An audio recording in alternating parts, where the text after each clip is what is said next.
السلام علیکم۔ جو لوگ تہجد کی نماز پڑھتے ہیں وہ بہت ہی زیادہ خوش قسمت ہوتے ہیں، اس لیے کہ اس نماز کی توفیق ہر بندے کو نہیں ہوتی۔ بہت ہی کم لوگ ہوتے ہیں جو اس کو ادا کرتے ہیں۔ جس بندے کو اللہ تعالیٰ تہجد کی توفیق دے دے تو پھر اس کو تہجد میں ایسا مزہ آتا ہے کہ وہ بندہ کبھی تہجد چھوڑ ہی نہیں سکتا۔ تہجد کے اندر بہت زیادہ سکون ہوتا ہے، اللہ تعالیٰ کی طرف رغبت ہوتی ہے، اطمینان ہوتا ہے۔ تہجد پڑھنے والے کو اللہ تعالیٰ دو انعام عطا کرتا ہے، دو چیزیں عطا کرتا ہے۔ المعجم الکبیر کی ایک روایت ہے، حضرت عبداللہ بن مسعود رضی اللہ تعالیٰ عنہ فرماتے ہیں کہ دو بندے ایسے ہیں جن کو دیکھ کر اللہ تعالیٰ بہت زیادہ خوش ہوتا ہے۔ فرمایا کہ ان دو بندوں میں سے ایک بندہ وہ ہے جو سخت سردی کی رات میں اپنے بستر سے، اپنی چادر سے، اپنی رضائی سے اٹھتا ہے اور اٹھ کر وضو کرتا ہے۔ وضو کرنے کے بعد جب وہ نماز کے لیے کھڑا ہوتا ہے تو اس وقت اللہ تعالیٰ فرشتوں سے پوچھتا ہے، اے فرشتوں، مجھے یہ بتاؤ کہ میرے بندے کو اس تکلیف پر کس چیز نے ابھارا؟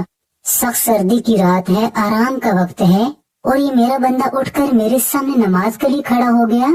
آخر یہ کیا چیز چاہتا ہے؟ کس چیز نے اس کو مجبور کیا؟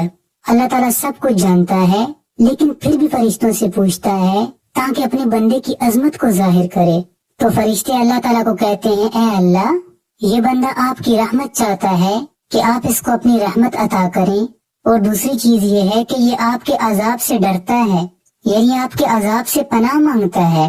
تو اللہ تعالیٰ اسی وقت فرشتوں کو گواہ بنا کر کہتا ہے، میرا یہ بندہ جو چیز مجھ سے چاہتا ہے، یعنی میری رحمت چاہتا ہے، میں نے اس کو وہ چیز دے دی، یعنی اپنی رحمت عطا کر دی۔ جب اللہ تعالیٰ کی رحمت مل جاتی ہے تو سارے کام بن جاتے ہیں، دنیا کی ہر چیز مل جاتی ہے، آخرت کی ہر چیز مل جاتی ہے، اللہ تعالیٰ راضی ہو جاتا ہے۔ اور دوسرے نمبر پہ اللہ تعالیٰ فرماتا ہے، جس چیز سے یہ ڈر رہا ہے میں نے اپنے اس بندے کو اس چیز سے امن دے دیا، یعنی اپنے عذاب سے اپنے بندے کو محفوظ کر دیا، امن دے دیا۔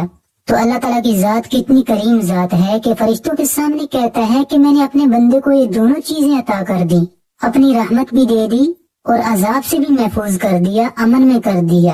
تو تہجد پڑھنے والوں کو اللہ تعالیٰ ایسے دو انعام عطا کرتا ہے۔ جو لوگ تہجد کی پابندی کرتے ہیں ان کو اس کے سکون کا علم ہوگا، وہ جانتے ہیں کہ اس میں کتنا سکون ہے۔ لیکن جو لوگ تہجد نہیں پڑھ سکتے انہیں بھی کوشش کرنی چاہیے، رات کو ارادہ کر کے سونا چاہیے۔ جب ارادہ کریں گے تو اللہ تعالیٰ تہجد کی توفیق دے ہی دے گا۔ یہ ایک ایسی نفل نماز ہے جس کا عام نفلوں سے زیادہ ثواب ہے۔ اس ویڈیو کو آگے شیئر کریں۔